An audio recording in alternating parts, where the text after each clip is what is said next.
What's up, everybody? Welcome to Show Me the Meaning, Wisecrack's movie podcast. Show me the meaning. My name is Jared, and I'm joined here by the Show Me the Meaning crew. We got Alec. Hey. And if you guys remember from the Django Unchained podcast, we got the two hosts of Blackstage, one of the other Wisecrack podcasts. We got Greg. What up? And Bradlys. What's up? All right, so today we're talking about Us, the 2019 film written and directed by Jordan Peele, starring Lupita Nyong'o and Winston Duke. As always, let's go around and get some first impressions. What did you think about the movie? Let's start with Greg. Okay. All right. Saw the movie on Saturday, 2 o'clock, $6.50. I know. I like that. Look, I didn't get it. The first time I saw it, I was like, man, this is like, it's good, but is it good? I'm confused. I don't know what's up. Is this about race? Is it about class? I just don't know. And I left the movie very conflicted. I left the movie like I need to see it again. The first time I watched it, it was like watching the Childish Gambino This Is America video where I'm like, I know I'm missing shit. You know what I'm saying? Like I know it's a lot of poetry in this, and I'm not picking up the clues. But the second time I saw it, I fell asleep. But I still maintained and picked up quite a bit of cues. I dug it. It's a weird class issue movie. It's a race issue movie. I think it's a homeless issue movie. It deals with everything. It's spiritual. I never thought Jordan would get so like spiritual and like Christian on this as well. But yeah, living in LA, I see a lot of homeless people and I see a lot of class division. You know, you see Ferraris driving down like homeless filled streets. You know what I'm saying? And this movie just really put that home for me. It just made me think about the class divide and not just like race divide. You know, because these people were doing well as the white people were doing well, but it really showed the class divide, and it showed people don't care, and it shows that people will do anything to be rich. But yeah, it was very deep, and it took me a while to watch it. I think I'm gonna watch it again, but I can go on. So I'll pass it. Yeah, well, we'll go all throughout all the stuff going on in this very, very dense movie. Bradlys, what'd you think? It's very deep. Deep that Greg took a nap. A great nap too. I'm sorry. It's a good deep nap. Watching it, I was like, this is coming together, but kind of not. It wasn't very clear what he was trying to say. He had like a bunch of things he was trying to say, and then rewatching it, I think this is the classic second album thing that artists go through, especially when you have your first big success. I think, like listening to an interview Jordan Peele had, he said this is a personal movie, and he wanted to examine himself more than the Get Out, where Get Out was like an external thing, like examining white liberal guilt and how that affects and so-called good people and how their actions are detrimental also to other people. He wanted to look inward, and I think this is the classic like second artist figuring out his voice, and I think he's kind of not embarrassed, but figuring out success. I think on the second thing, I think it's like, I made it so big, it's hard for me. How do I navigate living in this new space now? I think a lot of that was that. I mean, he's been successful for a while. It's not like he became rich after Get Out, right? No, but he became successful in the way that he really wanted to be successful. Because if you look at Get Out and you look at Us now, he wants to be Steven Spielberg, you know? Yeah. Like, he wants to be that writer, director guy of a generation who makes, the big, important movies. And now he's in that new space. Before he was just a utility player. Now he's like a star. Yeah. Like, he's on, like, he's the star player. And he's like a thought leader. Yeah. It's weird for you. I've also heard that Jordan Peele said this was more personal, but that's weird for me because isn't the whole thing with Get Out is that the idea came to him when he was visiting his white wife's parents for the first time? Mm-hmm. Yeah. So that one's personal as well. Yeah. Yeah, I don't know if he meant personal in contrast to Get Out, but I think personal in the sense of like when you make it now and you like people think of you differently. Mm-hmm. It's weird to adjust. Like, how are you gonna be your new self, or are you going to be this this person that you thought you were going to be, or are you surprised of how you actually are? You know. So did you like it? I'm still deciding if I like. If I would have to watch it. Okay. I have to All watch right. it a third time. Well, remind me to ask you that again at the end of this. Yeah. All right, Alec, what'd you think? I loved it. I was definitely confused at the end, and we had to write a script about it pretty quickly, so I had to read a lot and think about it for way too much time. And the more I thought about it, the more I loved it more and more. And I do think it's about a lot of things, but a lot of stuff starts to click into place, especially as you watch it a second time in a way that I don't think it's as messy as people say, but it's certainly like way messier than Get Out. See, I don't even like using the word messy. I think that it's deliberately vague. The plot doesn't make as much sense as Get Out. There's still some things that are left open in terms of like what's the deal with the underground, like what exactly were the so-called people that put them there trying to accomplish? What's the deal with there's a lot of things that we'll get into, but I kind of like that. I think that the state of film criticism is kind of in the world is kind of in the toilet right now because there's an overemphasis on plot and not enough of an emphasis on other things like visuals. Like, one of the best YouTube channels of all time, RIP, was Every Frame a Painting, and his whole thing was that he refused to talk about plot and he only talked about image and sound. And I think that the meaning is mostly, well, I don't want to say mostly. It's largely constructed through visuals and through details and through framing and stuff like that in this movie. And I really appreciate that because, in a sense, he should be saying, like, hey, for those of you who are looking for some sort of, like, lore that's going to explain everything, not going to happen. Because that's not where people should be looking exclusively. I mean, it's still important. But I also love the movie. I like it as much as Get Out. And you mentioned sophomore efforts. When I think of sophomore efforts, I think of... if you nail it the first time, the second time's always going to disappoint on some level. Yeah. And I feel like this didn't. I feel like it lived up to it. I wasn't disappointed. Yeah. I was just more confused. I thought, I didn't think he made it as clear as he could have. But that's like every movie, I guess. You can always Yeah, and I guess what I'm arguing is that lack of clarity I appreciate. Because to me, it's like if the tone of the movie is so effective that you're captivated, it doesn't even matter if you can poke holes in it. In my opinion, right? It was and interesting. I was on the edge though. of my seat the whole time. Yeah, it was interesting. I'll say it was interesting. I don't know. It could have been. I don't know. For American audiences, we're dumb. So you need to if you're gonna have the Jeremiah 11:11 thing, put it up in the front when you did the tunnels. Also, just put because every most classic literature. A lot of starts with a Bible verse. Just put it up there, explain it, and then, it'll make it a little bit clearer of what you're trying to say. You don't think that was like a throw to Tarantino a little bit? Like, I want you to do your research. Yeah, okay. I want you to go to the Bible and. Well, I think he's definitely where. Remember, there's a YouTube video that's super popular of Jordan Peele dissecting fan theories, Reddit fan theories. I think it was like GQ or something did that video. So Jordan Peele's very aware of how people consume his movies. Okay. And all those theories probably were played into that. Right. In ways that seemed like a stretch, but he's like, no, I did that on purpose.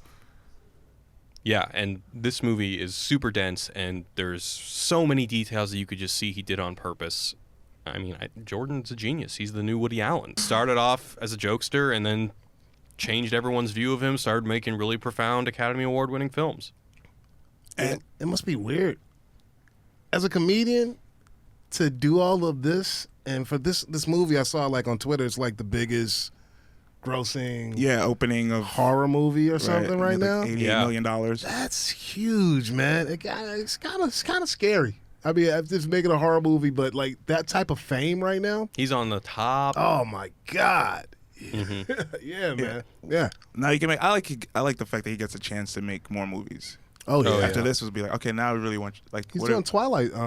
The Twilight. He's got his own Zone, TV show now. Yeah. All right, guys, let's go into a recap. So, young Adelaide is separated from her parents at a Santa Cruz carnival and wanders into a hall of mirrors where she sees something far more than a distorted reflection. She sees her double. Many years later, Adelaide is taking her husband Gabe and kids Zora and Jason to their summer home near Santa Cruz, where the Wilsons meet up with their friends Josh and Kitty Tyler and their 2 daughters Becca and Lindsay on the same Santa Cruz beach, which makes Adelaide relive some of the trauma of her youth. That night, they're visited by a family wearing red that resembles them in every way, including Adelaide's double from her childhood. The family in red terrorizes them, saying they want to untether themselves from them. Gabe kills his double, and the family seeks refuge at the Tyler house. But before they arrive, the Tylers are murdered by their own doubles. The Wilson family kills all the Tyler family doubles and learns that these double attacks are nationwide. The family gets into the Tyler's car and tries to flee. Back at the Santa Cruz beach, Adelaide's double kidnaps Jason and brings him through the Hall of Mirrors and underground, where it's revealed that replicas of all humans are kept there, tethered to the ones above, in a failed effort to control them. Adelaide kills her double, saves Jason, and just as they drive away, Adelaide remembers that she was the one born in the underground and switched places with the real Adelaide all those years ago. The final shot reveals all the doubles holding hands across the country, a la Hands Across America. End of movie. Beautiful. Thank you. I meant the ending. Or the movie.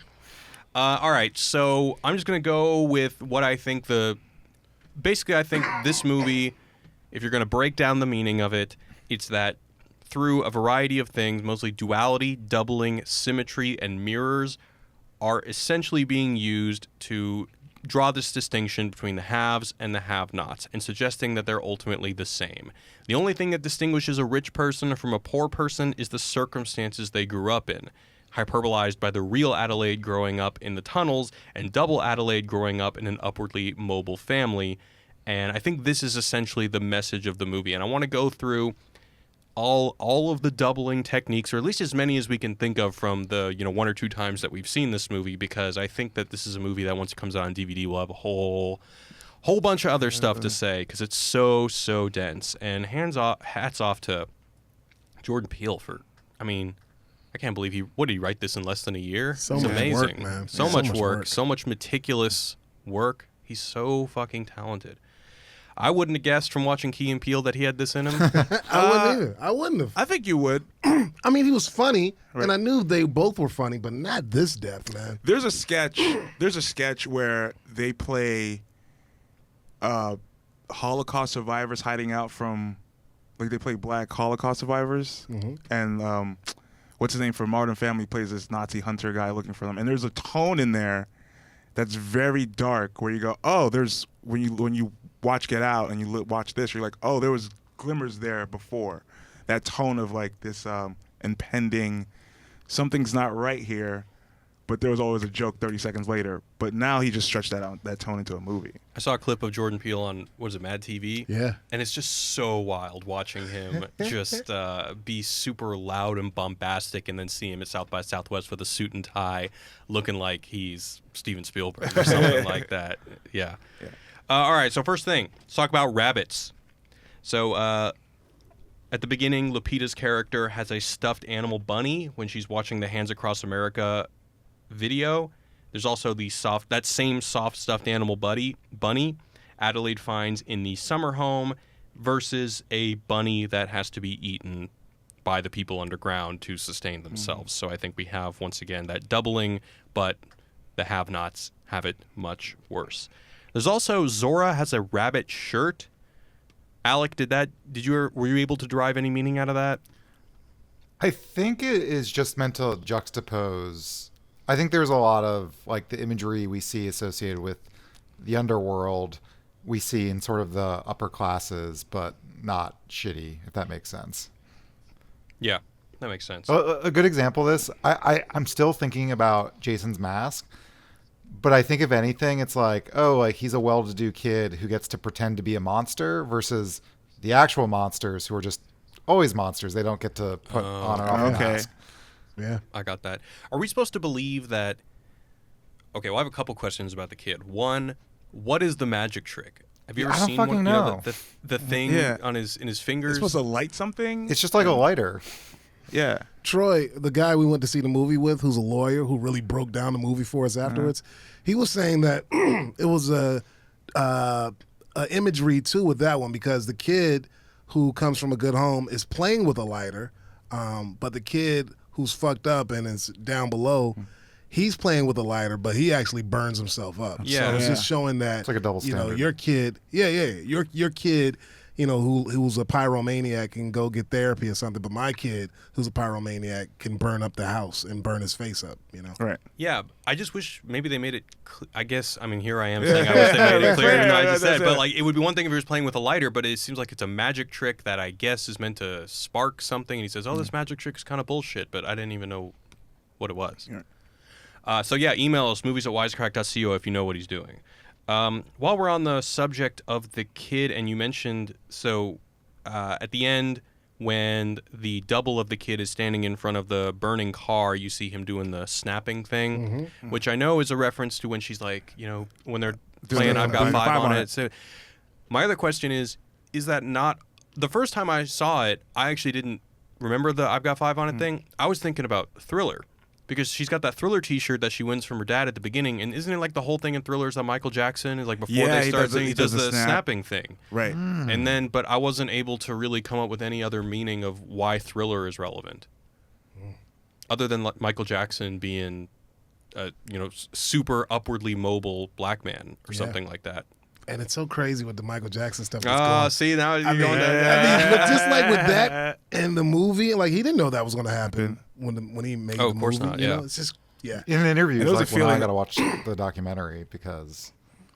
I But refuse to watch that. I haven't watched it either. Same thing. But I think it's like, even it almost sort of proves because the whole thing's about duality and like the shadow. So on one end, it's the have and the have-nots, but it's also kind of like the monster inside all of us. By the end, Adelaide is soaked in blood and all this shit. But with Michael Jackson, it's like the duality of him is that, he's like this super important musical figure. He's like an inspiration for like a lot of the black community. And at the same time is a literal monster. So, Yeah. So you're, Like- you're making this work with the yeah. whole thing. Wow. I can see that. well, no, but I mean, I think a similar thing has happened with Bill Cosby, where you also have kind of a monster who, again, is like an inspiration to a lot of people. So like, I don't know, like all this stuff about Michael Jackson and kids, it's not new. We all we knew about the Jesus juice. So I haven't seen the documentary, but I don't really know why this is all of a sudden being juice. rehashed again. Well, I think you can also, if we take the pedophilia thing away, I think it could also work on another level. Is that so? There's this whole thing going through the movie about how Gabe is trying to keep up with Josh, the white family. He gets a shitty boat. Josh has got like the good boat. He's always like, oh man, he bought that car just to fuck with me.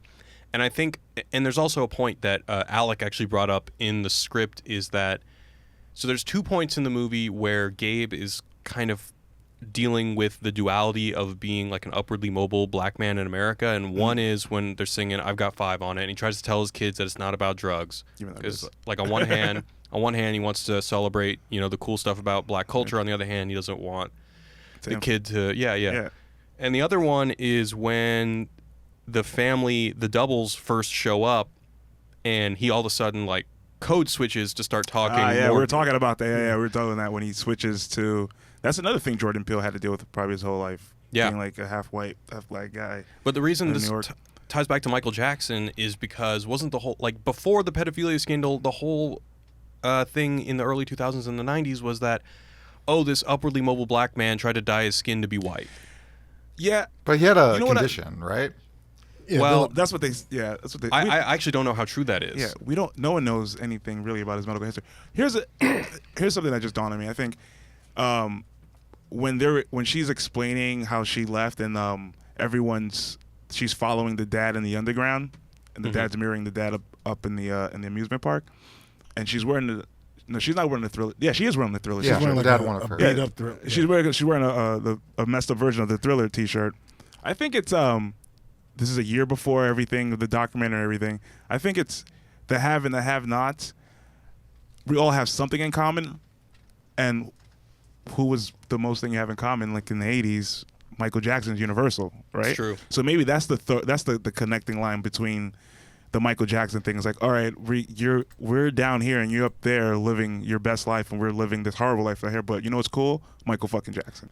I think it was just a way of saying that the have and the have-nots. We all, even though you're living a better life than me, and I'm wishing I lived that same life. There's things that we have in common, and one of the things we all have in common is Michael Jackson at that time.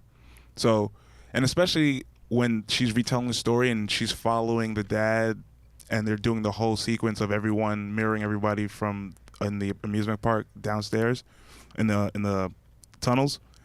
It's like it felt like Thriller. The movements felt like the zombies and everything, especially when the tethered dad is like moving around with his like cup in his hand. It just felt like the movements of Thriller. So it's like it's just like a way to just connect the two, basically. I think that's interesting. Yeah, I mean there's fewer better symbols of monoculture, of where the entire culture is surrounded and celebrating one thing than Michael Jackson. Yeah. There's I seen a video of an 8-year-old Indian kid dancing to Thriller like all a over month the ago. world, All over the world. Yeah. It's like a thing that happens. So imagine even back then at the height of it. Yeah.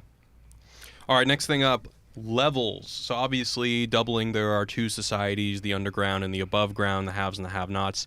But God, Jordan is so good. This gets like really granular. So even as early as the second scene, when Lupita Nyong'o's dad, she asks if she wants a toy from the first level or if he should keep going and get one from the second level. Yeah, it's so good. And her response is that I want number 11. Yeah. And then of course there's the Bible verse, and we'll get into more 11 stuff in a little bit. And wasn't it a bunny? Was it a bunny? Number 11? I thought it was just the shirt. Oh, it was a shirt. Yeah, it was a Sorry, Michael Jackson. Yeah, it was a shirt. Yeah. Sorry. Yeah.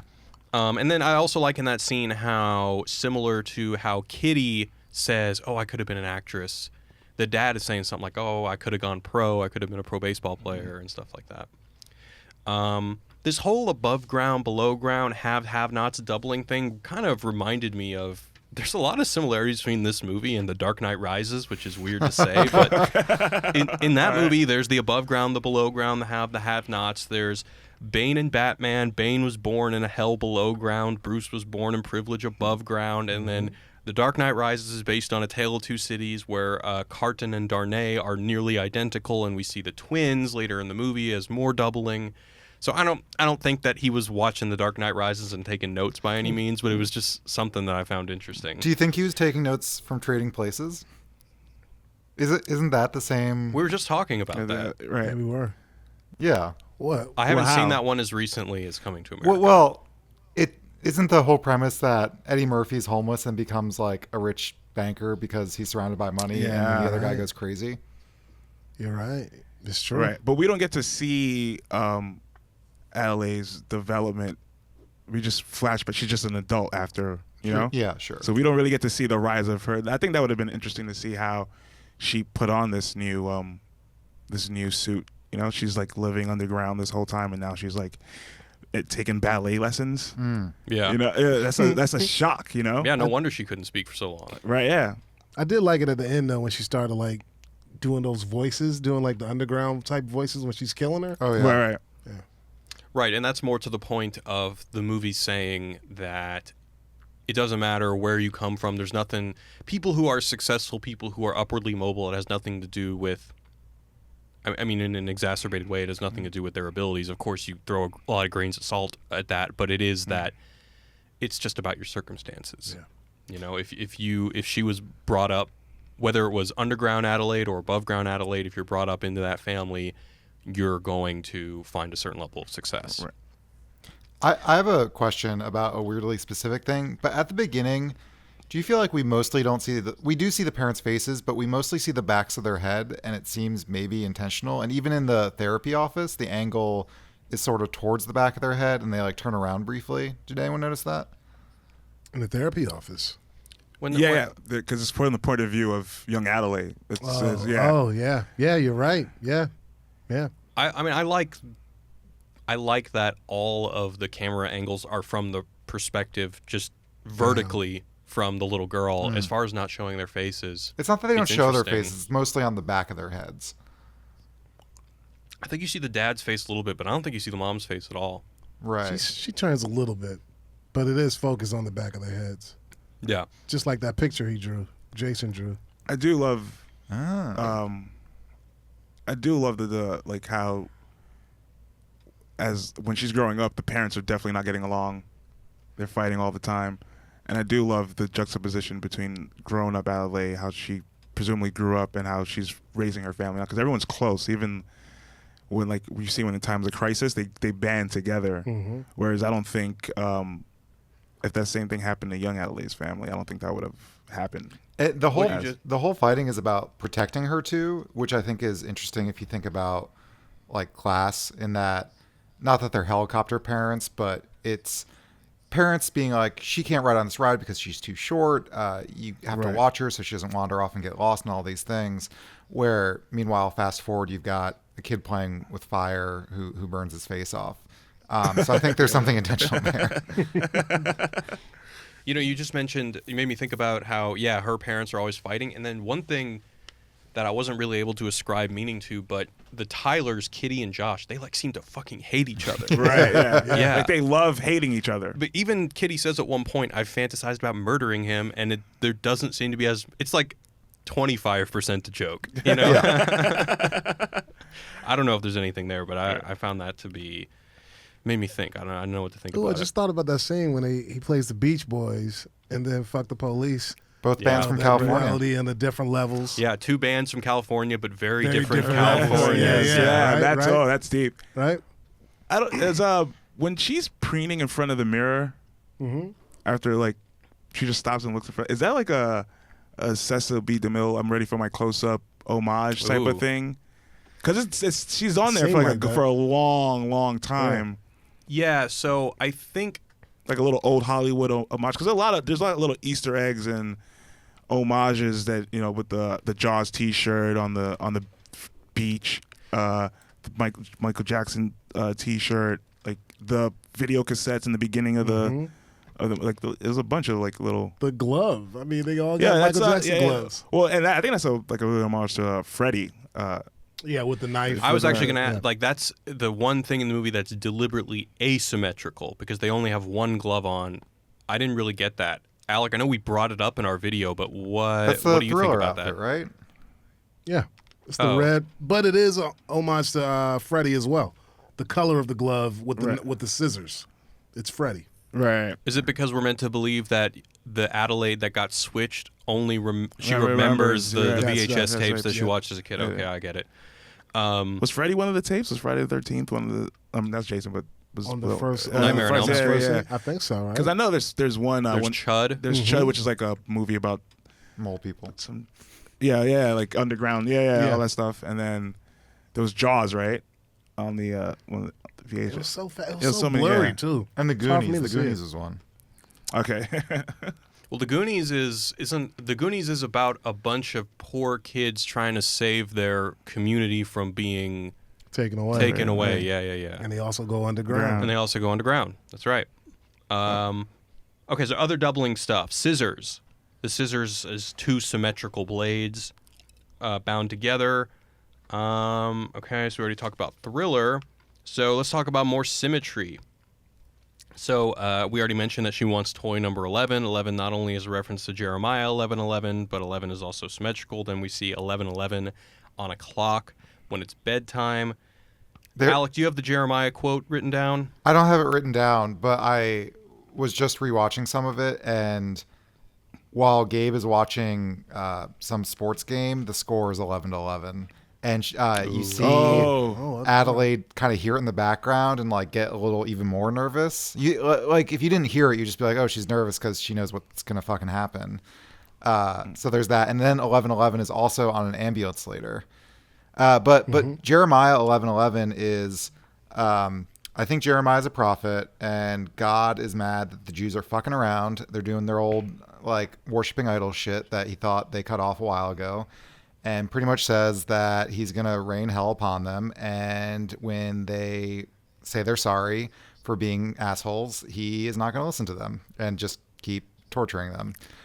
So like the whole thing is worshiping false idols, which I think in this context is wealth or materialism. I think Realism, that's yeah. even how modern day sort of religious people use it, that the false idols of our day are, cars and money and all that stuff. And boats. And boats. Boats named Crawdaddy. bitchin' boats. Hilarious. Great boat. Oh, you mean the biatch? That's what it was. Another cool 1111 thing is the black flag shirt. So, the black flag shirt is just like four lines, which could be 1111. But Alec brought up a good point. Alec, you want to go for it?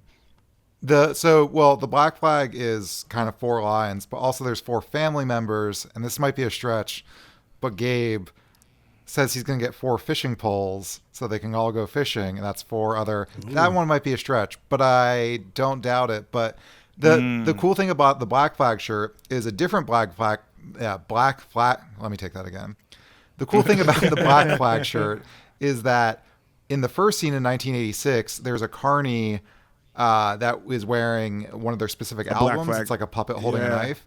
And then fast forward to today, and one of the wealthy Tyler teens is wearing like the Urban Outfitters version of that.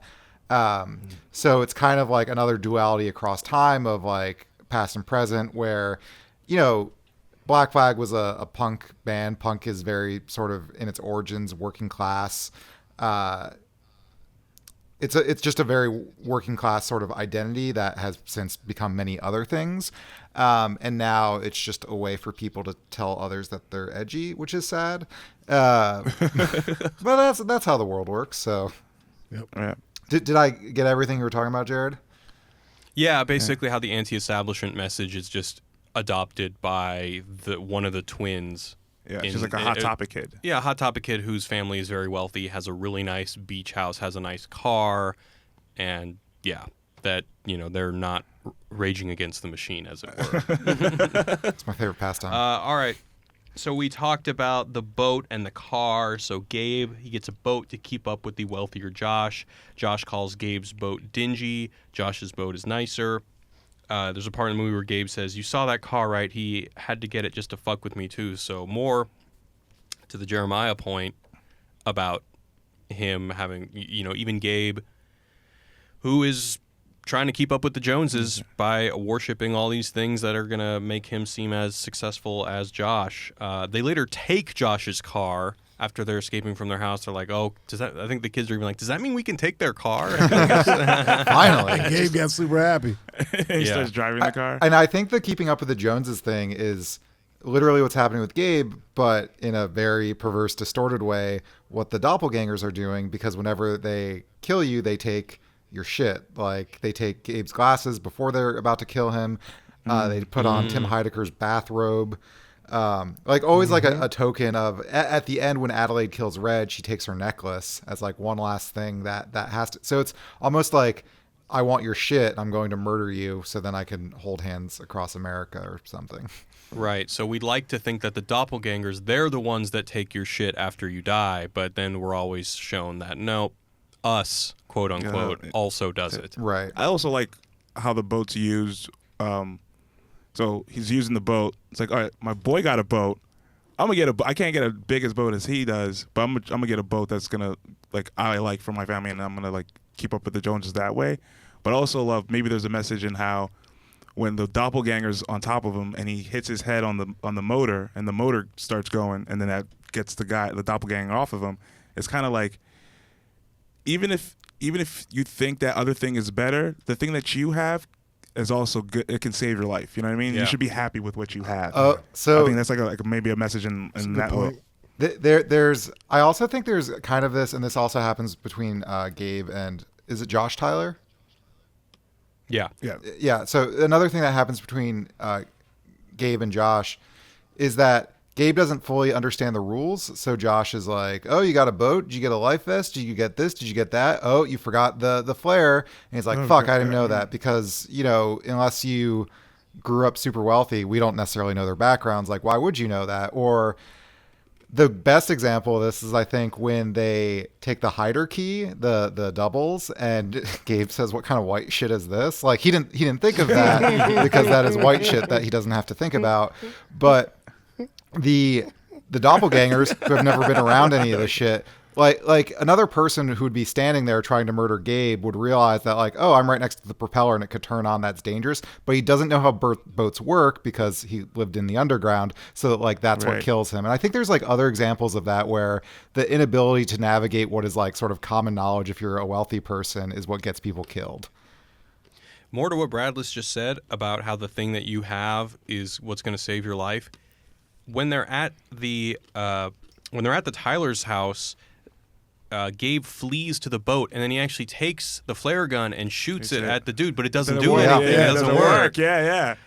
And so he ends up having to use a baseball bat, which anyone can own, to kill him. And that's the thing that he had that was his own from the beginning. From the beginning, also. Yeah.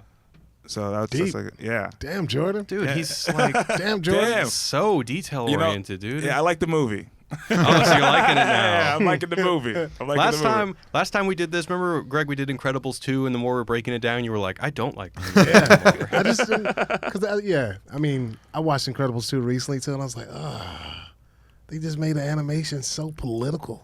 And I just didn't dig it after. So it's because it's animation. It's because it's animation. Okay. And I was like, sometimes you just want to watch something just to enjoy That's something. what I did. That's video games or that for me. Right. And I'm like, whoa, what's up with this underground message? Everything needs a message. Yeah, fuck rich people. You know, it's like, Do you? I don't know if like you guys are way into film more than me, but do you think all these heavy influences that clearly it's on Jordan? Do you think that's like kind of like a feedback loop where you can tell what he's influenced by, but like what is his new thing that he's bringing for other people to like? What is the 30 years from now? What's the thing that the new Jordan Peele is gonna have that's gonna be like, oh, that was the guy from Get Out? You know what I mean? Like what's his idea? Because a lot of it's like we're using Michael Jackson, we're using these big themes, and we're using these things, the Freddie and all this stuff, and it's like, okay, but what's your thing that's gonna be? what's his thing? Yeah, what's your thing? What's your chud VHS that's gonna If you're asking if I think that these two movies are going to be classics, I'd say yeah. I mean, he's probably the hottest auteur we have working today. I mean, he is red hot, especially out of this week. I also think the specific thing he gives us, even if he's rehashing kind of some stuff in it, is that his comedic roots are very heavily present even in this movie. Like at points it's hard to get scared because people are laughing at Gabe being like, if you want to get crazy, we can get crazy. And it's funny. So, no, they're generally funny. Like when he talks about the kill count. Oh my god. Yeah. So funny. I love how it's a big black dude is just the corniest dad. Oh, that acting choice was just so fucking good. I was just talking about this with Greg. So I was in New Orleans over the weekend, and so I saw the movie in New Orleans, and it was the first time since I lived in Houston when I was a kid that I saw a movie, and I was me and my girlfriend were the only white people in the theater, and the audience hated the dad. They said like just yelling how corny he is. No, that's when you go to a black movie with black people. Yeah, when we're screaming we love. It's like hate through love. It's like, what the fuck you doing? But that's like you're bringing that emotion out of us. So it's like we're gonna label it as hate, or it might be perceived that, but it's really like, I care about you. You're making me feel this way. You know what I mean? So that's more. Yeah, that experience, because usually when I go to the movies in LA, I'm going to some hoity-toity place where everyone's silent, reverently watching the movie. But it seemed like this was more of like a spectator experience, and it made me realize because there were so many trailers before the movie, and like all these Tiffany Haddish movies that come out every once in a while. Like I this is a hypothesis, but I would guess that movie going is probably growing among black audiences and probably shrinking among white audiences, because there aren't those kind of small movies made as much as there are for black audiences. Like all the Kevin Hart movies, the Tiffany Haddish movies, and back then the Tyler Perry movies. There's nothing like that for kind of like the white audience is basically just Avengers. They just get the giant tentpole stuff, Yeah, 3 hour 20 minutes Avenger movie. And I get why, because like culturally it's more of it's a different experience. Right. Yeah. He's a good mix between, because we never had a guy who's like Woody Allen and Spike Lee. Yeah. Mm-hmm. Where it's like you get the funny, but you also get the message. and as to where Spike Lee would go super militant and hard, Jordan Peele's a kid who loves, the Temple of Doom, and he loves video games, and so he's very like he's not on his super militant black shit all the time, because he's a mixture of all that, which is he's like the perfect mixtape kid. You know what I mean? He's like the guy who's like I liked Motley Crue just as much as I liked NWA, basically. Didn't he write Black Klansman too? Yeah. I think he produced it with Spike Lee. Who did? Jordan Peele. Yeah. Oh, really? I Yeah, think he didn't know wrote that. it though, right? I think Spike Lee and I know two Spike other people. directed it. Yeah, Spike Lee wrote, adapted it also, Okay, and so okay. did I think Jordan Peele executive produced it. Okay. I'm not. I know he had some. Yeah, Yeah, but he's probably was just heavily involved in the script. Yeah. But I do love that's the that's the excitement that is a lot, especially when we go see his movies now. It's like we have this guy who's speaking to a group of a generation of people that we loved everything, and we finally get to see this on the screen in a way that's not corny, or it's condescending. It's like, you like this, I like this too. It just is what it is, And it's just prestige. It's Yeah, to yeah. the top. Guys winning Oscars. The Yeah, guys, yeah. Yeah, it's not. Yeah, it's top. if I'm gonna be influenced by somebody, I'm gonna be influenced by the fucking best. Because even Spike Lee didn't win an Oscar until like 30 years past his big breakout. I mean, he won one recently. Yeah. Look, I don't even give a shit about the Oscar. I don't think yeah, it's it's so stupid. But yeah, he should have won for 25th Hour. But I think Jordan's next film is going to be the real test, because now he is on that level. Like, Get Out was great. That could have been looked at as like beginner's luck. You know what I mean? Could have been looked at as, all right, we had this thing that he created, which was great, and it's good. But now with that and Us is so big now, I think his next film is going to be criticized. It has to be really, really, really good. And how are you going to deal with all this real fame now? Like, you're famous before, but this is like, people are putting you on that pedestal of Spielberg. Yeah. I think that's going to be hard to deal with. Do you think Like, he's by like- his third movie, people are going to be tired of like the Easter eggs? Be like, okay, we get it. Like all your murder weapons are very important. Maybe so. M. Night Shyamalan style, right? Yeah. I think before people are getting tired of it, I think that he is going to want to continue to be. He doesn't want to be predictable. Yeah. He wants to continue to be elusive. And I think we saw a little bit of that development from Get Out, which once again had a plot that was very buttoned up, to this movie, which is deliberately vague in some parts, in which the plot doesn't really make sense. And so, yeah, I could see his next movie being less about social commentary, or maybe just doing it being a little bit more formless, or just making something that's purely dramatic or purely entertaining, purely emotional, something like that. Maybe. Yeah. You should direct the Richard Pryor biopic that's on the show. No, don't do that. Don't do it, Jordan. Don't do it. It's cursed. It's never going to happen. All right, so other things. Gabe wears a Howard shirt. I think this is more about the class thing. Alec also in the script pointed out, or someone pointed out, I don't know if it was Amanda who was writing it, that Jason, the little kid, wears like a tuxedo shirt. Tuxedo Yeah. t-shirt, yeah. Yeah. Kitty mentions she had minor plastic surgery done, and that she thinks she could have been a movie star, but she just had the kids too late. We already talked about the duality of black identity. Here's another thing.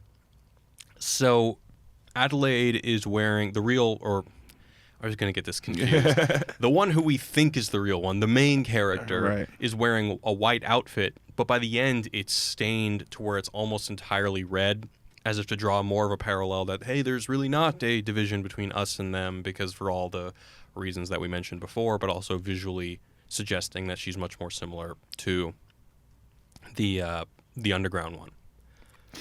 We already talked about she takes the necklace. There's one shot where there's like this big plastic spider, Yeah, what's the and then deal like with a that? little baby spider crawls under that. I don't know. I was just thinking, two spiders, more doubling. I don't really have anything else there. Maybe that's they're tethered. She whistles the itsy bitsy spider.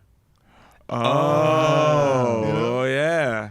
God, I like this movie. Wait, but what's the significance of that song? I think that's because she whistles the itsy bitsy spider when she was in the Hall of Mirrors, and that was before the family came to them. So I think when she saw the spider, it was just a clue another clue letting her know like something's about to happen. And then that's also when she figures out something's So wrong here, because she stops whistling and then it's whistled back again. To her, yeah. It's When- to her when she's again. underground, yeah. Yeah. When did you did you guys, was this twist surprising to you? The twist I was of her. I was confused Yeah. for a lot of other Yeah. reasons, because when I left the movie, I immediately called Alec because I know he had seen it 2 days before, and they were working on the script, and we went over some of the things. Was I surprised? I don't know. I was expecting some kind of twist. I was confused as to why it was relevant, and that didn't really sink in until a little bit later. I didn't see the twist coming, but there's a certain point, like 3/4 through the movie, I was like, oh, this movie's about how we're the real monsters. So as I was watching it, when Adelaide kills Red and makes that sort of underground people noise and she's covered in blood, I was like, oh, I get it. Like, her transformation's complete. She's become just as bad and as violent as them. And then they did the twist and it's like, oh, she was always like that. But either way, I think that's like a cool way to think about it. Who's talking when they're explaining, like, the voiceover towards the end? And like they sent, like, that was the underground alley talking, right? It's like, Which voiceover? Because she's like how they met. She's like, some God brought us together. Oh, that's But it's voiced over. no. I thought that was the Lupita Nyong'o, the Red, the antagonist, quote Right. unquote, of the movie. I have the whole thing written down. Okay. All right. Which we can get into a little bit later. All right, so let's talk about the Vision Quest thing. It's, Vision Quest, and it's later rebranded as Merlin's Forest, and it says, find yourself. And I think it's probably just like, oh, America, come in and see yourself in a mirror or something like that. All right, so now let's talk about Hands Across America. Yeah. I don't know if you guys probably aren't old enough to remember this. I remember Hands you Across do. America. I barely Yeah. knew what it was. So was it a joke? Were people joking on it at the time? Because I think now it's largely thought of as like just a bunch of bullshit that didn't actually make a difference, and it was just a bunch of feel-good vibes. I think when it actually was going down, people were excited about it, and yeah, it felt good.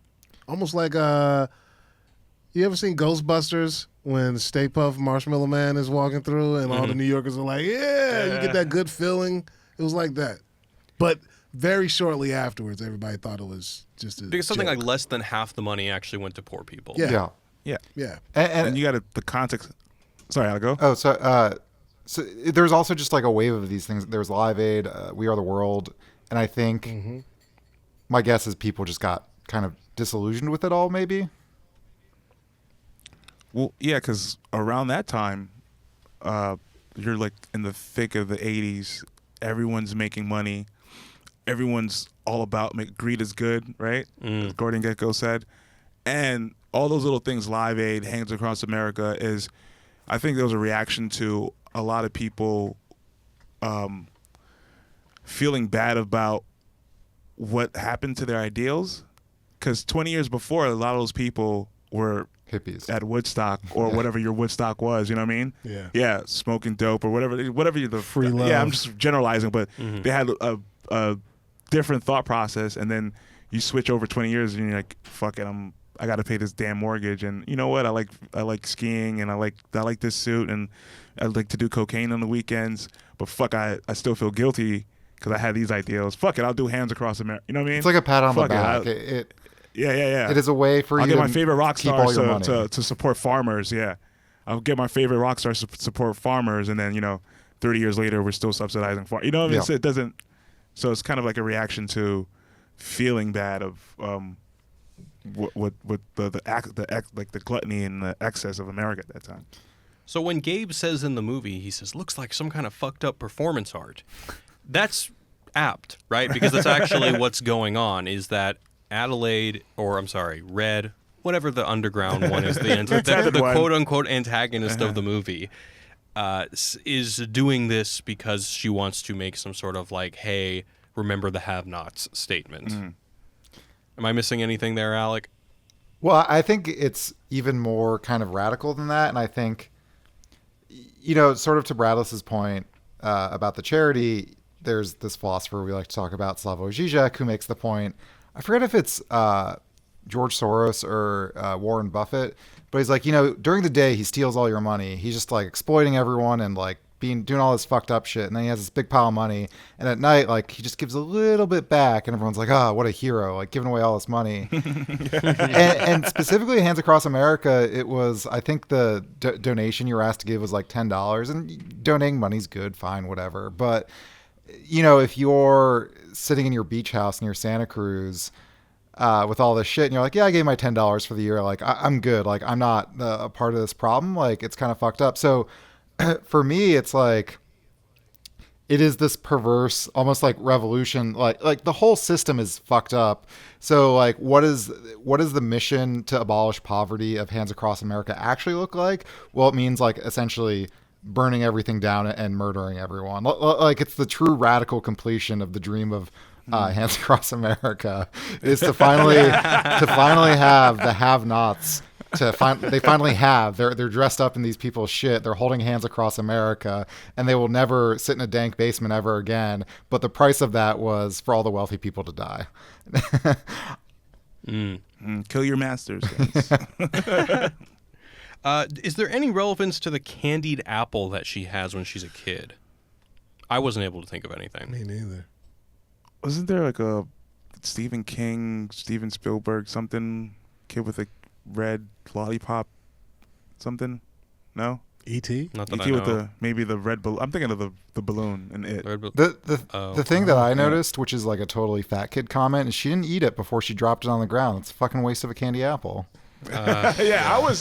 That's the upper class just wasting shit. Yeah. Oh, all right. I can see that. Yeah, you know what I thought too? When she dropped it, I was like, if that was my mom and dad, if they would have found me, they would have had that candy apple in their hand when they found me. It's like, and the candy apple on the fucking sand? Are you kidding me? Are you fucking kidding me? And you just go to some by yourself and it's raining? I'm wet, you're wet?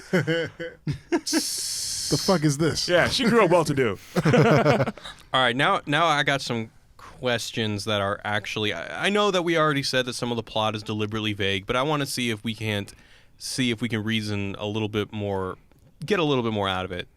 So, what allows Adelaide to get the upper hand and kill the double? Because at one point it seems like the double is just dodging her every move, and then they move into another room and just somehow Adelaide's able to. Like, I felt that Adelaide killing the double was she's having such a hard time.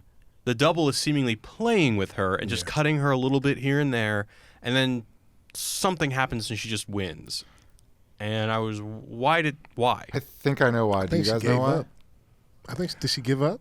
I think it's because it's a wild stab in the dark, but it's like she didn't have as much training as Adelaide did, as the other one, because she's like doing her slick shit, but she was underground all this time mirroring what she's doing, but she didn't really have all that, because she's doing all these smooth ballet moves, but Red's ballet moves are training. smoother than Adelaide's, which is like they are until the end. She didn't have it. I don't think. At the end. This was a comment. I didn't really rewatch this scene, but this is something I was reading. Is that as it flashes between the above ground and the underground ballet performance when she's 14, someone just commented that the movements of underground Adelaide were much smoother because that's really the original Adelaide. And then, but there's more of this throughout the movie. So like when they first show up at the house, Adelaide, she grabs the scissors with both hands and she sort of like twist around, and it really reminded me of like a music box with a ballerina in it as it spins around. So I think kind of the point here, and again this is like confusing our sense of like who we really are, is that Red, this monster, has these like more beautiful sort of ballerina movements, and then that's why she's sort of dancing circles around Adelaide at the end, is because she is the better dancer. But to how she gets the upper hand, what I saw was that Adelaide knows where her old bed was, and Red was hiding in that bed. So she turned around and knew that's where she'd be hiding. Okay, I like that. Okay, we got that one. Cool. Okay, here's something. The little boy, Jason, he seems to be the only one that gets it. So what is happening when he gets out of the car, stretches out his arms, and then backs up, making his double mirror him and back up into the flames. What is happening here? Because not all of the doubles work like that. Most of the other doubles seem to have free will. They're not bound to whatever their counterpart is doing. Did that part confuse you guys? I think he figured it out when they're both in the closet together, I think. So it's just at certain points he can tether him and make him do things, and he's just the only one who's figured it out? Yeah, because when she's explaining it, she says like the experiment didn't really work all the way. Mm-hmm. So I guess some things work and some things don't. Okay. And then I think he figures it out when they're both in the closet. He's trying to show him, the kid's making him do the trick, and then he puts out his left hand, and the kid does the same thing. Oh, okay. And then I guess he figures that could be to his advantage, and he just pantomimes walking back, and then he has the kid walk back into the flame. Okay. Or did he actually get lost in the beginning? Remember when they couldn't find him? And he's actually a tether as well? No, because no, the but kid, the burn phase. But the kid Well, is they see the him kid go has out the of the burn. Yeah, bathroom. the kid has the distinctive burn marks. Yeah. Oh, right. But then he would be wearing the mask all the time, right? I don't know. I mean, Yeah. No, I think the kid's the kid. yeah. I always thought that was weird, though, in the movie because why can't the other ones do the same thing? Right. And did we get? I'm skipping ahead. The kid knows that she's. Yeah. Yeah, at the end, he knows that it's. But how does he know? I think her He, shriek. he heard it, right? The what? Like she shrieks when she kills Red in the way that they shriek, and also Yeah. I think he sees her grab her necklace. Which, first of all, why would this underground person have a necklace, and why would she be stealing it and know it's there? Well, here's my problem with that, because on the one hand, we're saying that the whole movie is trying to dissolve this dichotomy between us and them. So, but if we're saying that one of the hints that Adelaide is an underground person is because she has the essential characteristic of screeching like they do, we can't say that at one point the screech is meant to say that, hey, they also screech, so there's no us versus them dichotomy. But then we're saying that, oh, the screech is a hint that lets the boy know that she, his mother, is actually one of the underground people. You see what I'm saying? I don't know. I think it's like, all the underground people they can only shriek and grunt and shit like that. But she, because she moved out of there, learned to talk. But this is a part of her past. So it's almost like Red has almost lost her ability for language because she was choked out or something and talks like a weirdo. Whereas Adelaide speaks normally, but that is still sort of in her. So I think it's just kind of like in both cases, there's like an injection of both sides, if that makes sense. Right. And she also says it's hard for me to talk. Yeah. Sometimes. So yeah. Oh, right. Yeah. Okay. All right. That's pretty much all. Oh, go ahead. When the kid backs up into the fire, is there some symbolism going on there? You mean because he does like the Christ arms thing? I thought so. I thought it was kind of biblical. Is that what you're referencing? Well, I thought it could be a couple of things, and I think for me, when I walked in this movie, having seen Get Out, I was like, this movie is going to be all about race. So I was like looking out for like all this shit, and there's race stuff in there as we talked about. But I think on my first viewing, and especially the first half, I was like overseeing it. So when he did that, I was like, oh, is it like a sort of like hands up kind of thing? Or that he steps in the fire, and then I was like, oh, maybe it's like it's a burning cross like the KKK or something like that. Like even if whatever you do, even if your hands are up, it doesn't matter. You're still going to be in the fire. Yeah, maybe. I mean, maybe. Again, I haven't really figured out. And the other one is just that like he's literally making the figure of the cross and it's burning, and we know who burns crosses. Do you think that these movies are, this is what we do at Wisecrack. We have these conversations about decoding movies and stuff. Do you think that one of the things that appeals to Jordan Peele is allowing for social commentary to enter into spaces of people that may not have conversations like this? Like, do you think that he wants his movies to always have this kind of baiting you to look for sociological undertones because he's trying to do something productive for society, to get people who may not like philosophy or something like that, but like horror movies, to engage with some of these sociological ideas? 100% yes.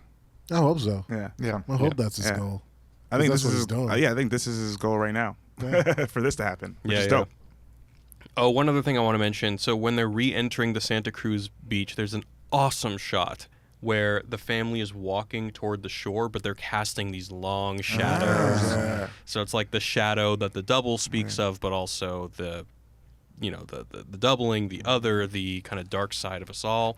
It's just so good. By the way, did we ever answer your question about the Cecil B. DeMille thing? I'm ready for my close-up, Mr. DeMille. Yeah.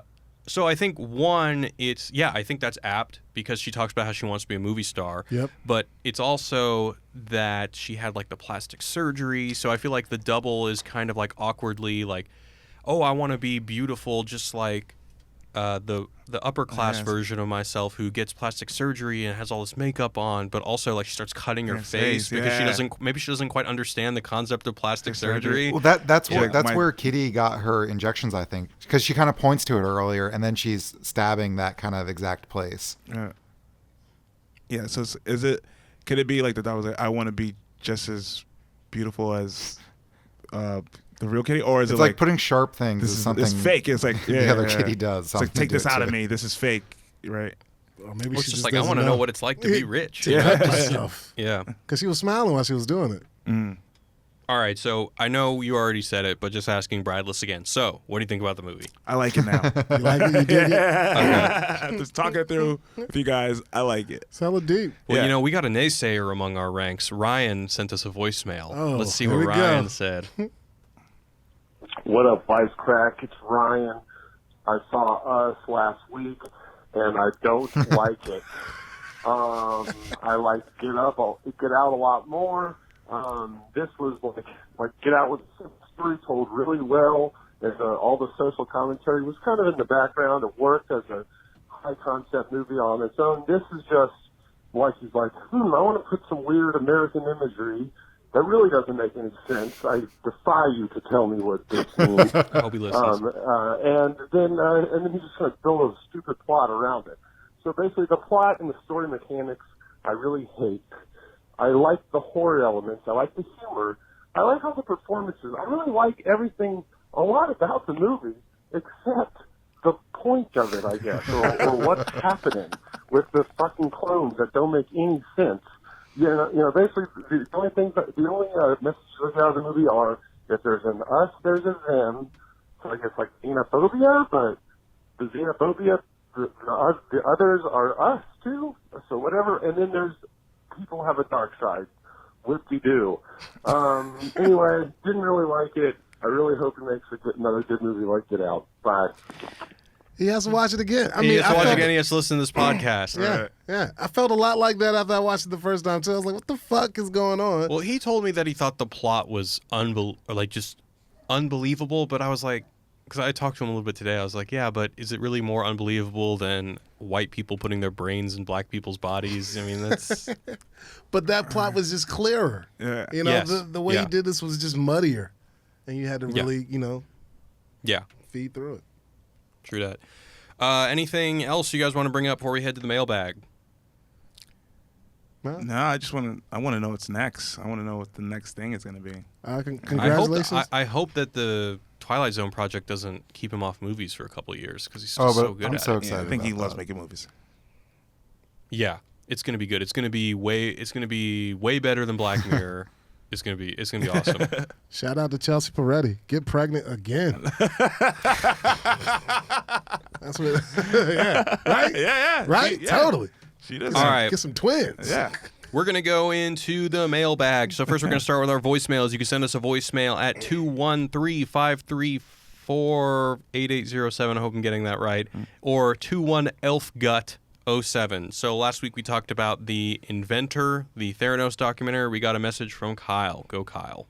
Hey guys, this is Kai calling for the Show Me the Medium podcast in relation to The Inventor. And I actually have a question that I'd like everybody's opinion on if you could give it to me.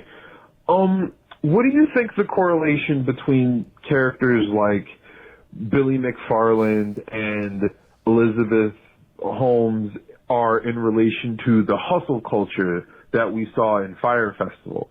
Do you think that perhaps they're not deified as rock stars because they did it better than anyone ever could and they constantly went at it, but instead because they're what happens when you hustle too hard, when you push too hard to spend all of your time grinding and all of your time making money and all of your time is nothing but work, work, work and hustle, hustle, hustle, you eventually get caught in a lie and you never take time to step back and you get caught in another lie. And so you push harder and harder. And do you think that we enjoy seeing them not because of the bad people they are, but because they are physical representations of the worst part of the culture that we've created for ourselves? That's really all I had, and I'd love to hear you guys' opinions. Peace. I love that. You guys see the Theranos documentary? Or you on the up and up on that? No. It's long story short, there was a company that raised, what was it, $900 million based off of, and then eventually after a series of years it was revealed that the technology they said they had was all bogus. Oh, okay. All right. I've heard about this. It's like a red blood It's pill thing. Yeah.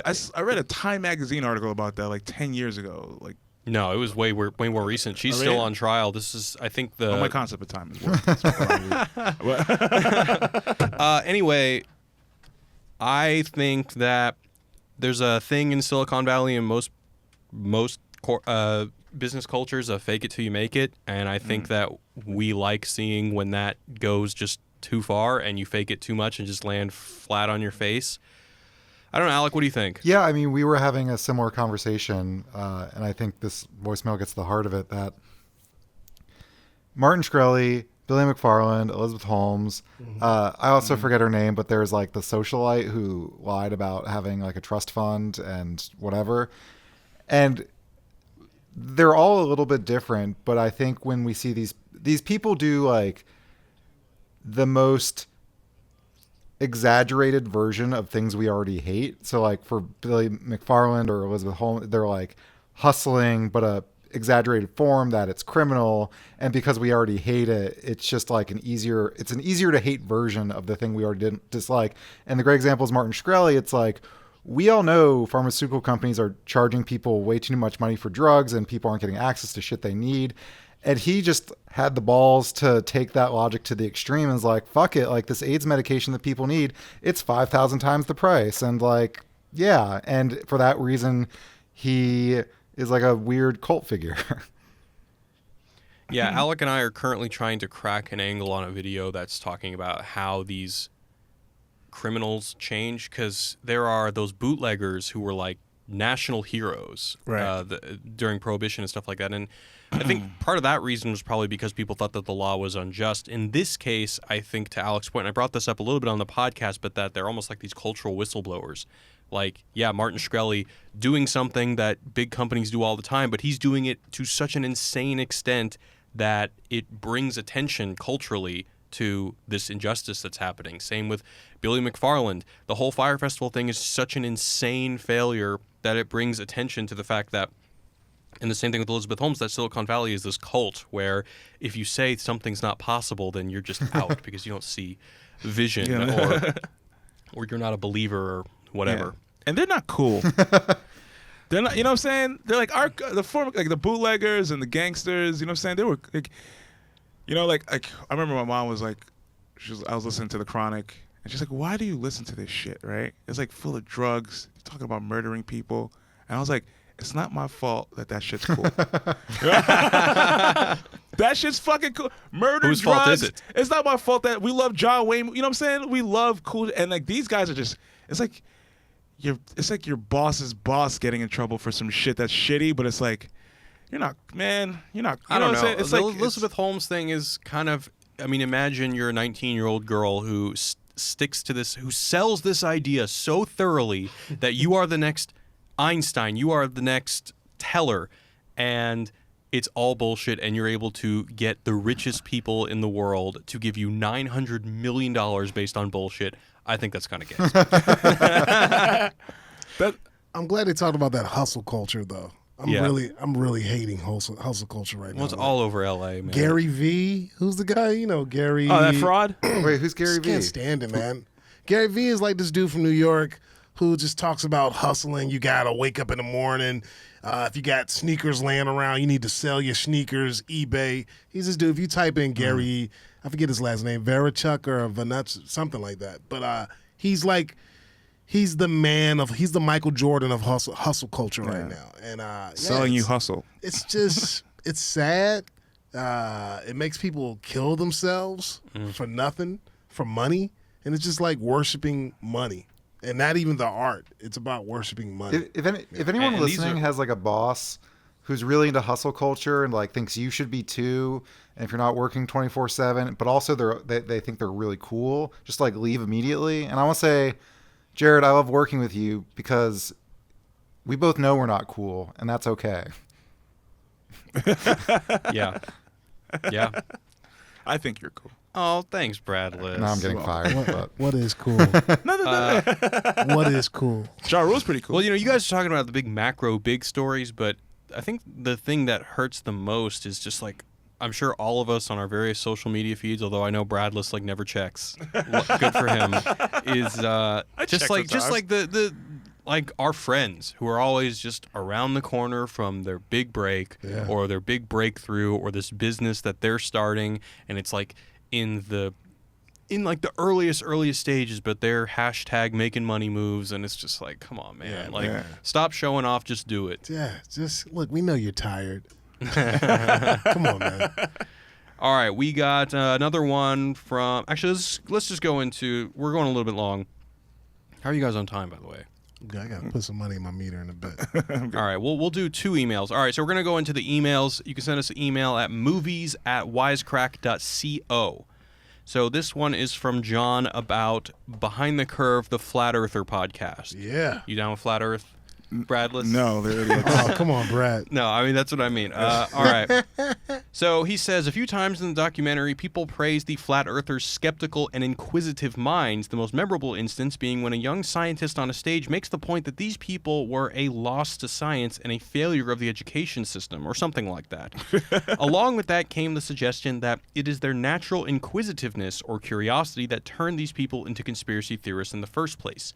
Do you agree with that? He says, I don't think I do. It's one of the documentary's theses which I strongly disagree with. First of all, skepticism is unilateral, whereas the flat earthers in the documentary applied their skepticism selectively and only in support of their pre-established beliefs. I agree. I think he hit the nail on the head. We actually have a video coming out about flat earth on Saturday, or if you're listening to this, it's probably already out. But yeah, that whole idea that they basically want to prove their own beliefs is something we talk about. And I will say that they've built a community and they've around doing experiments in their free time, which is productive and positive. If only they could be, if they could take their experiments pushed in the right for what they direction. say. There was this book called What's the Matter with Kansas? And it just talks about how crazy the Kansas school board is and how they don't want to teach you, they don't want to teach basic science. Yeah, evolution, basic science. And I feel like everyone's like having their own little, like, what's the matter with Kansas fiefdoms, where it's like, I'm going to be in this flat earth theory thing, and then I'm going to believe that the moon's made of cheese and whatever. You know what I mean? It's like, it's everyone's in their own, believing their own facts.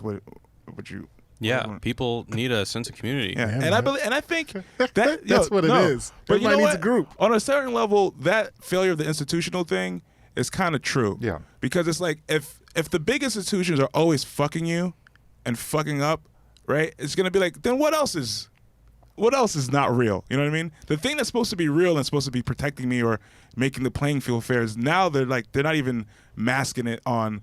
They're not even attempting to mask it. They're just like, we're just gonna fuck you now. So they're gonna be like, fuck, I'm gonna believe the Earth is flat because you don't pick up the trash on time. You know what I mean, or whatever. You know what I'm saying? Like, Yeah. If you make the regular things work, a lot of this shit would disappear, be marginalized if you just fucking make things a little bit fair. You know? Look, man, everybody can't be on the basketball team. And if you can't, you start your own team. Right, And right. that's what that flat earther shit is. It's their own team. All right, so John's got a second question. He says, my second question is, what do you think the effect that this documentary has, or what do you think the effect is that, what do you think is the effect that the documentary has on those who believe in flat Earth? Do you think it emboldens them by giving the movement publicity? Does it have any chance of changing their minds? Or is it essentially benign, as many flat earthers are probably not going to watch I am it? uniquely qualified to answer this question because, as you know, Go Jared, for it. I took a deep, dark dive into Flat Earther YouTube. After I'd written the script, I did not have to do this for work. Yeah. I watched 4 to 5 hours of Flat Earther videos.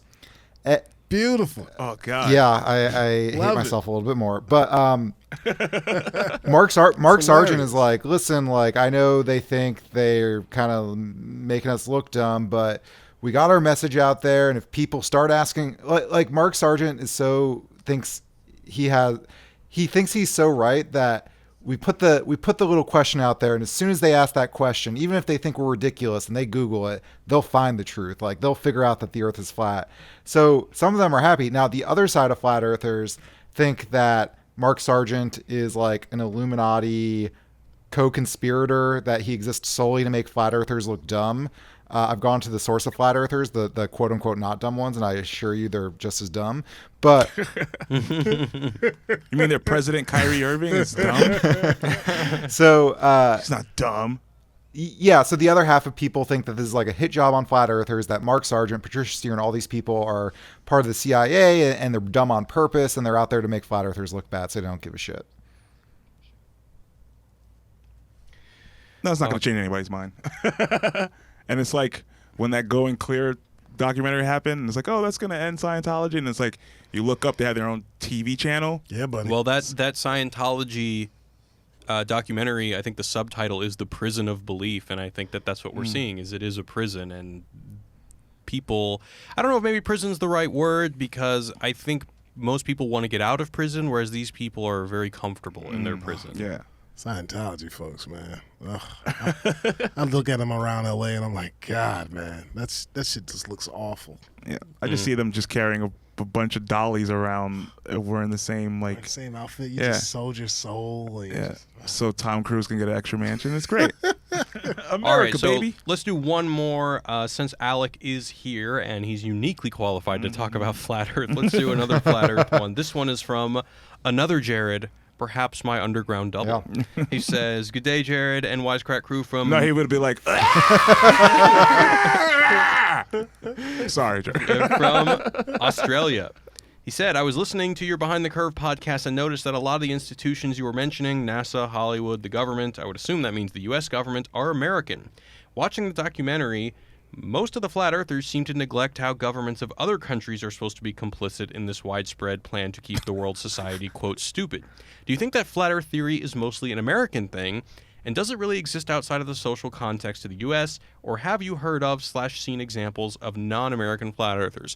Now, before you jump in, Alec, I got to say, so Alec, in his infinite wisdom, sent me a list of the 2017 Flat Earth Award videos for the best Flat Earth videos that the Flat Earth Society put together. And, yeah, thanks. And, of course, I was a little bit curious, so I clicked on a couple of them, which I regretted very quickly. But one of them was the award was best on the street interview, and it was this guy in Scotland who basically just came up to some guy on the street and was asking him all these questions about flat Earth. And the funny thing about it, did you watch that one, Alec? I did not. I was too busy watching a 2-hour-long video of. I don't even want to talk about it. The funny thing is, there are some people who are just pushovers who, even if like the craziest person in the world approaches them and tries to convince them of something, they're just going to be agreeable because they're just kind of scared that this person's kind of crazy, so I just want to be agreeable. That was what was happening here, but they were like, oh, see, man, he's just proving it, and this person who is a science student is just nodding their head and agreeing. So to answer your question, Jared, that's one piece of proof in the limited research that I've done into Flat Earth that it is in fact something that's happening internationally. But Alec, do you have anything about this? I don't really know about the demographic, like how many are across the globe, as you might say. But I do know, as far as like the world governments, whatever the timeline is, during the Cold War, the United States and Russia are launching missiles into space, but they're hitting like the top of the dome, and that's when the governments realize it and decide they have to cover it up. And I'm sure that all the governments who are part of the Antarctica Treaty that say you can't go to Antarctica because we shouldn't bring our bullshit there, they're probably in on it. But it really kind of falls apart when, like, for instance, Kim Jong-un and like Korea, like they want nuclear weapons, and like have they not figured? like, what is compelling North Korea not to tell anyone that there's like a firmament? And like, he would love nothing more than to tell you that America's full of shit with their nukes and actually can't nuke people. That would be his dream scenario, but he has never said it because it's not true that the Earth is flat. Right. I bet you there's like a math equation where it's like the ratio of countries with universal health care and their crazy conspiracy theories, and fucking us, basically. Us, indeed, which is a good way to segue us to the end. If you want to send us an email, movies@wisecrack.co. Before we go, where can we find you guys on the internet? Greg. First of all, you can find us by listening to Wisecrack, checking us out, Blackstage podcast. We talk about comedy all day. And our Twitter on Blackstage is Blackstage Pod. Blackstage Pod, and on Instagram is Blackstage Podcasts on Instagram. You can find me on Twitter at Greg the Grouch. Find me on Instagram at Greg Comedy, and my website is gregcomedy.com. Right, and I'm at Instagram at Classic Bradlys, and on Twitter as Young Oxy Content, which is the greatest. It's a good one. So good. It's the greatest Twitter handle of all time. Alec, what about you? I don't have the greatest Twitter handle of all time. It's at Wisecrack Alec. But I did recently launch a podcast that I did on the side where I interview philosophers. So there's an episode where I talk about the decline of expertise. So if you're interested in this flat earth nonsense, it's a good way in there. Another one about happiness and depression in America. That's called The Order of Things, but it's pinned on my Twitter if you want to go there. Cool. All right, guys, and you can check me out on all the Wisecrack stuff, or my Instagram, which is all dog photos, at Father of Woody. Yeah. Anyway, I think next week we're doing Inglourious Bastards, so rewatch it if you haven't in a while. And we'll talk to all you guys soon. Or will we talk to you? I don't know why I said that. Anyway. You'll be listening. It's been a long podcast, so all right, we'll see you guys later. Peace. Oh, we won't see him either. Anyway, goodbye. Goodbye. Peace.